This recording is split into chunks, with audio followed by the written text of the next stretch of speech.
নমস্কার। ব্রেকিং নিউজে আপনাদের স্বাগত। আজ আমাদের সঙ্গে থাকুন, কারণ এই মুহূর্তের সবথেকে গুরুত্বপূর্ণ খবরগুলো নিয়ে আমরা চলে এসেছি। একদিকে যেমন বাংলা, বিহার থেকে শুরু করে মহারাষ্ট্রের রাজনীতিতে উঠেছে নতুন ঝড়, তেমনি আন্তর্জাতিক মঞ্চেও কোণঠাসা হয়েছে এক প্রতিবেশী রাষ্ট্র।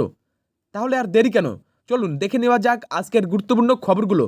প্রথমেই এই মুহূর্তে সবথেকে বড় খবর, বাঙালি না বাংলাদেশি, এই তরজার মাঝে প্রধানমন্ত্রী মোদির এক মন্তব্যে রাজনৈতিক মহলে তোলপাড়। অন্যদিকে বিজেপিরই এক সাংসদ অকপটে স্বীকার করেছেন, মোদি না থাকলে দলের অবস্থা কি হতে পারে। এরপরেই দেখবেন অসমে বাঙালি হেনস্থা নিয়ে কেন ফুঁসছেন মুখ্যমন্ত্রী মমতা, এবং কেনই বা দিলীপ ঘোষের মন্তব্যে ক্ষুব্ধ হলেন জেপি নাড্ডা। এর সাথে আছে কিছু ইতিবাচক খবরও। পশ্চিমবঙ্গে 132 কিমি দীর্ঘ গ্যাস পাইপলাইন কীভাবে 25 লক্ষ পরিবারের জীবন বদলে দেবে, সেই খবরটিও খুবই গুরুত্বপূর্ণ। এছাড়া ধর্মান্তর চক্রের অভিযোগে এক সংঘের সদস্যের গ্রেপ্তারি, মুম্বাইয়ে অমারাঠিদের প্রতি রাজ ঠাকরের কড়া হুমকি এবং মাওবাদী দমনের বিপুল খরচের বোঝা নিয়ে ঝাড়খণ্ডের আবেদন। সবশেষে আন্তর্জাতিক মঞ্চে কিভাবে জঙ্গিপনা নিয়ে একঘরে হয়ে পড়েছে পাকিস্তান, সেই খবরটাও তো অবশ্যই দেখবেন। এই সব গুরুত্বপূর্ণ খবর জানতে চোখ রাখুন আমাদের এই বুলেটিনে। চলুন বিস্তারিত খবরে। বাঙালি না বাংলাদেশি, দুর্গাপুরের মঞ্চ থেকে মোদির কড়া বার্তা বিতরণ চলবেই। বন্ধুরা, বিশ্বজুড়ে বাঙালি এবং বাংলাদেশি নিয়ে যে তরজা চলছে, তার মধ্যেই পশ্চিমবঙ্গের দুর্গাপুরে প্রধানমন্ত্রী নরেন্দ্র মোদির একটি মন্তব্য নিয়ে নতুন করে রাজনৈতিক বিতর্ক শুরু হয়েছে। তিনি স্পষ্ট বলেছেন যে ভারতের নাগরিক নয়, বেআইনিভাবে অনুপ্রবেশ করেছে, সংবিধান মেনে তার বিরুদ্ধে ব্যবস্থা নেওয়া হবেই, এটাই মোদির গ্যারান্টি। এই মন্তব্যটি এমন এক সময় এলো যখন অন্য রাজ্যে বাংলাভাষী ভারতীয়দের বাংলাদেশি বলে হেনস্থা করার প্রতিবাদে মুখ্যমন্ত্রী মমতা বন্দ্যোপাধ্যায় কলকাতায় বিশাল মিছিল করেছিলেন। মোদি এই অভিযোগের জবাব দিয়ে বলেন, বিজেপি বাঙালি ও বাংলা ভাষাকে সর্বোচ্চ সম্মান দেয়। তিনি উল্টে তৃণমূলকে অভিযুক্ত করে বলেন, নিজেদের রাজনৈতিক স্বার্থের জন্য তৃণমূলই অনুপ্রবেশকারীদের জাল নথি তৈরি করে দিচ্ছে। তার মতে এটা বাংলার সংস্কৃতি এবং দেশের সুরক্ষার জন্য বড় বিপদ। মোদি না থাকলে 150 আসনও পাবে না বিজেপি, বিস্ফোরক স্বীকারোক্তি বিজেপির এই সাংসদের। বন্ধুরা, লোকসভা নির্বাচনের ফল প্রকাশের পর থেকেই বিজেপি দলের ভিতরে নানা অসন্তোষের খবর সামনে আসছে। আর এবার সেই আগুনে ঘি ঢাললেন দলেরই এক বিতর্কিত সাংসদ। তিনি বলেন, প্রধানমন্ত্রী নরেন্দ্র মোদীর মুখ যদি পোস্টার থেকে সরিয়ে নেওয়া হয়, তাহলে বিজেপি 150টিরও বেশি আসন পাবে না। এই বিস্ফোরক মন্তব্যটি করেছেন বিজেপির এই নেতা বরুণ গান্ধী। তিনি দীর্ঘদিন ধরে নিজের দলের বিরুদ্ধে মুখ খুলেছেন এবং দলের কেন্দ্রীয় নেতৃত্বের সঙ্গে তার দূরত্ব তৈরি হয়েছে। বরুণ গান্ধী বলেন, বিজেপির নির্বাচনী সাফল্যের পেছনে মোদির ভাবমূর্তি আসল কারণ। মানুষের ভালোবাসা স্থানীয় নেতা কর্মীদের প্রতি নয়, বরং সরাসরি প্রধানমন্ত্রীর প্রতি। এই মন্তব্যের পর রাজনৈতিক মহলে নতুন করে আলোচনা শুরু হয়েছে। বরুণ গান্ধীর এই মন্তব্য কি বিজেপির অভ্যন্তরীণ সমস্যার ইঙ্গিত দেয়? আপনার কি মনে হয়, সত্যি কি বিজেপির জয় শুধুমাত্র মোদির মুখ দেখে হয়? কমেন্ট করে জানান আমাদের। অসমে বাঙালি হেনস্থায় ফুঁসছেন মমতা, বললেন মাতৃভাষার লড়াইয়ে পাশে আছি। বন্ধুরা, প্রতিবেশী রাজ্য অসম এবং পশ্চিমবঙ্গের মধ্যে বাংলা ভাষাভাষী মানুষের অধিকার নিয়ে এক নতুন রাজনৈতিক উত্তেজনা শুরু হয়েছে।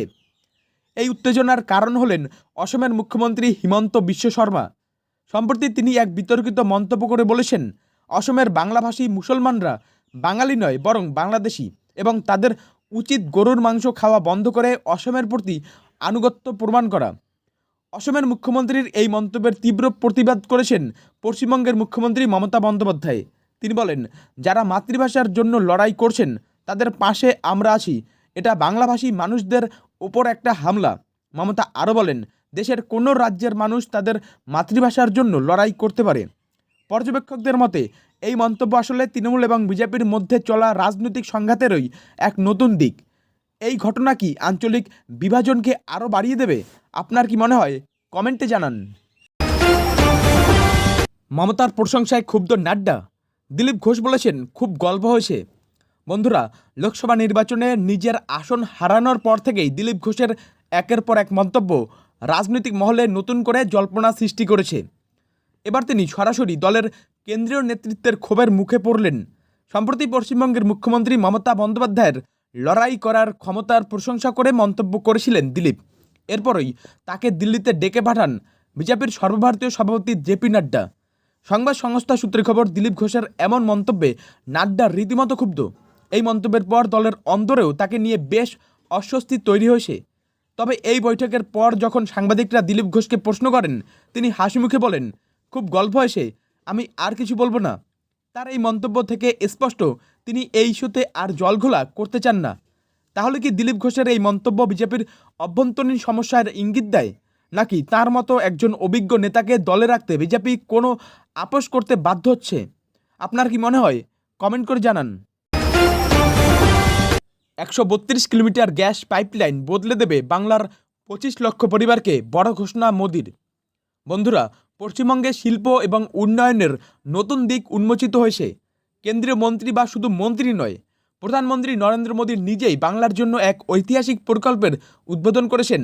এটি হলো 132 কিলোমিটার দীর্ঘ দুর্গাপুর হলদিয়া প্রাকৃতিক গ্যাস পাইপলাইন, যা প্রধানমন্ত্রী ঊর্জা গঙ্গা প্রকল্পের অংশ। এর ফলে প্রায় 25 থেকে 30 লক্ষ পরিবার উপকৃত হবে। প্রধানমন্ত্রীর ঘোষণা অনুযায়ী এই পাইপলাইন পূর্ব বর্ধমান, হুগলি ও নদিয়া জেলার মধ্য দিয়ে যাবে। এর মাধ্যমে সাধারণ মানুষের ঘরে ঘরে পাইপলাইনের মাধ্যমে রান্না করার গ্যাস পৌঁছে যাবে। এই প্রকল্পের মাধ্যমে শুধু যে জ্বালানির সুবিধা হবে তা নয়, পাশাপাশি দুর্গাপুর এবং রঘুনাথপুরের মতো শিল্পাঞ্চলে নতুন কর্মসংস্থানও তৈরি হবে। প্রধানমন্ত্রী মোদী বলেন, দেশের উন্নতির জন্য পশ্চিমবঙ্গের ভূমিকা অত্যন্ত গুরুত্বপূর্ণ। এই ধরনের প্রকল্পগুলি পশ্চিমবঙ্গকে আবার শিল্পে শক্তিশালী করে তুলবে। এই উদ্যোগ কি সত্যিই বাংলার মানুষের জীবনে পরিবর্তন আনতে পারবে? কমেন্ট করে জানান। প্রধানমন্ত্রী মোদীর ছবি ব্যবহার করে ধর্মান্তর, সংঘের পরিচয়ই চলত গোপন কম্মটি, গ্রেপ্তার ছঙ্গুর। বন্ধুরা, ধর্মীয় বিতর্ক এবার এক নতুন মাত্রা পেল। মধ্যপ্রদেশের ভোপালে এক বিস্ফোরক ঘটনা সামনে এসেছে, যেখানে ধর্মান্তর চক্র চালানোর অভিযোগে ছঙ্গুর কুশ ওয়াহা নামের এক ব্যক্তিকে গ্রেপ্তার করা হয়েছে। স্থানীয়ভাবে তিনি ছঙ্গুর বাবার নামেই পরিচিত। পুলিশ সূত্রে জানা গেছে, ছঙ্গুর তার অবৈধ ধর্মান্তর চক্র চালানোর জন্য একটি প্যাড ব্যবহার করতেন। সেই প্যাডে একদিকে প্রধানমন্ত্রী নরেন্দ্র মোদীর ছবি ছিল, আর অন্যদিকে ছিল রাষ্ট্রীয় স্বয়ংসেবক সংঘ বা আরএসএসের প্রতীক। এই প্যাড ব্যবহার করে তিনি মানুষকে ধর্ম পরিবর্তনের জন্য চাপ দিতেন বলে অভিযোগ উঠেছে। এই ঘটনায় কংগ্রেস প্রশ্ন তুলেছে, তাহলে কি আরএসএসের আড়ালে ধর্মান্তরের মতো কাজ চলছে? অন্যদিকে বিজেপি এবং আরএসএস এই অভিযোগ পুরোপুরি অস্বীকার করেছে। তারা জানিয়েছে, ছঙ্গুর কুশওয়াহা তাদের কোনো পদে নেই এবং আইন অনুযায়ী তার বিচার হওয়া উচিত। এই মামলার তদন্ত এখন চলছে। এই ঘটনায় কি রাজনৈতিক চাপানোতর আরও বাড়বে? আপনার কি মনে হয়? আপনার গুরুত্বপূর্ণ মতামত কমেন্টে জানান। মারাঠি বোঝে না, তাহলে থাপ্পড় খেতে হবে। মুম্বাইয়ে অমারাঠিদের কড়া হুঁশিয়ারি বা হুমকি দিলেন রাজ ঠাকরে। বন্ধুরা, মুম্বাইয়ে অমারাঠি ভাষাভাষী মানুষদের জন্য আবার নতুন এক আতঙ্ক তৈরি হয়েছে। মহারাষ্ট্র নবনির্মাণ সেনার প্রধান রাজ ঠাকরে সরাসরি হুমকি দিয়েছেন, মারাঠি বোঝে না, তাহলে থাপ্পড় খেতে হবে। নিজের দলের এক সভায় তিনি বলেন, যদি মুম্বাইয়ে মারাঠি ভাষায় সাইনবোর্ড না দেখা যায়, তাহলে সেই বোর্ড ভেঙে ফেলা হবে। রাজ ঠাকরের এই মন্তব্য নিয়ে রাজনৈতিক মহলে তুমুল শোরগোল পড়ে গেছে। বিশ্লেষকরা মনে করছেন, আসন্ন নির্বাচনের আগে রাজ ঠাকরে মারাঠি ভাষার ইস্যুকে সামনে এনে আবার নিজের রাজনৈতিক জমি শক্ত করার চেষ্টা করছেন। এর আগে তিনি বিভিন্ন সময়ে উত্তর ভারতীয়দের বিরুদ্ধেও একই রকম আক্রমণাত্মক মন্তব্য করেছেন। তবে তার এই মন্তব্যের তীব্র সমালোচনা করেছে অন্যান্য রাজনৈতিক দল। তাদের মতে, রাজ ঠাকরে বিভাজনের রাজনীতি করে মহারাষ্ট্রের শান্তি নষ্ট করছেন। এই ধরনের মন্তব্য কি সত্যি নির্বাচনের আগে মহারাষ্ট্রের পরিস্থিতিকে উত্তপ্ত করে তুলবে? আপনার কি মনে হয়? কমেন্ট করে জানান। মাওবাদী দমনে 13,300 কোটি টাকার বোঝা, মুকুব চেয়ে শাহকে চিঠি হেমন্তের। বন্ধুরা, মাওবাদী দমনে ঝাড়খণ্ড সরকারের বিপুল খরচ নিয়ে বড় খবর সামনে এসেছে। ঝাড়খণ্ডের মুখ্যমন্ত্রী হেমন্ত সোরেন সরাসরি কেন্দ্রীয় স্বরাষ্ট্রমন্ত্রী অমিত শাহকে চিঠি দিয়েছেন। তিনি অনুরোধ করেছেন, মাওবাদী দমন অভিযানে রাজ্যের যে 13,300 কোটি টাকা খরচ হয়েছে তা যেন কেন্দ্রীয় সরকার মুকুব করে দেয়। মুখ্যমন্ত্রী হেমন্ত সোরেনের যুক্তি, মাওবাদী কার্যকলাপ শুধু একটি রাজ্যের সমস্যা নয়, এটি দেশের অভ্যন্তরীণ নিরাপত্তার জন্য এক বড় হুমকি। তাই এর মোকাবিলায় যে খরচ হয় তা কেন্দ্রীয় সরকারেরই বহন করা উচিত। তিনি চিঠিতে জানিয়েছেন, দীর্ঘদিন ধরে এই বিপুল পরিমাণ অর্থ খরচ করতে গিয়ে রাজ্যের আর্থিক অবস্থা দুর্বল হয়ে পড়েছে।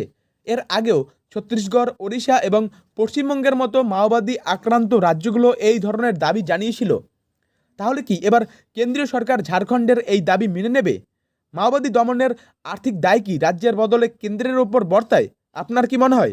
কমেন্ট করে জানান আর ভিডিওটিকে লাইক করুন। জঙ্গিপনা নিয়ে একঘরে পাকিস্তান, আমেরিকার পর চীনও মুখ ফেরালো, মিথ্যাচার প্রমাণিত। বন্ধুরা, সন্ত্রাসবাদের মদদ দেওয়া নিয়ে আন্তর্জাতিক মঞ্চে এবার চরমভাবে কোণঠাসা পাকিস্তান। জম্মু ও কাশ্মীরের পেহেলগামে ২৬ জন নিরীহ পর্যটককে হত্যার পর এর দায় স্বীকার করেছিল জঙ্গি সংগঠন দ্য রেজিস্ট্যান্স ফ্রন্ট বা TRF। কিন্তু পাকিস্তান সেই হামলার দায় অস্বীকার করে বলেছিল তারা সব ধরনের জঙ্গি সংগঠনকে দমন করেছে। আর এখানেই তাদের মিথ্যাচার প্রমাণিত হয়েছে। প্রথমে আমেরিকা TRFকে বিদেশি জঙ্গি সংগঠন হিসেবে ঘোষণা করে পাকিস্তানকে বড় ধাক্কা দেয়। এরপরেই আসে আরও বড় কূটনৈতিক আঘাত, যে চীন এতদিন পাকিস্তানকে সন্ত্রাসবাদের ইস্যুতে সমর্থন করে এসেছে, সেই চীনও পেহেলগাম হামলার তীব্র নিন্দা করে পাকিস্তানের ওপর চাপ বাড়িয়েছে। আন্তর্জাতিক বিশ্লেষকদের মতে আমেরিকা ও চীনের এই পদক্ষেপ এটাই প্রমাণ করে যে সন্ত্রাসবাদের বিরুদ্ধে লড়াইয়ে ভারত সঠিক পথে রয়েছে। এর ফলে আন্তর্জাতিক মঞ্চে পাকিস্তানের গ্রহণযোগ্যতা আরও কমে গেল। তাহলে কি এবার পাকিস্তান সত্যি চাপে পড়ে সন্ত্রাসবাদের বিরুদ্ধে কঠোর পদক্ষেপ নিতে বাধ্য হবে? আপনার কি মনে হয়? অবশ্যই কমেন্টে জানান। আর এগুলোই ছিল আজকের গুরুত্বপূর্ণ বাছাই করা সেরা খবর। ভিডিওটি ভালো লাগলে অবশ্যই ভিডিওটিকে লাইক করুন আর আমাদের চ্যানেলটিকে সাবস্ক্রাইব করুন।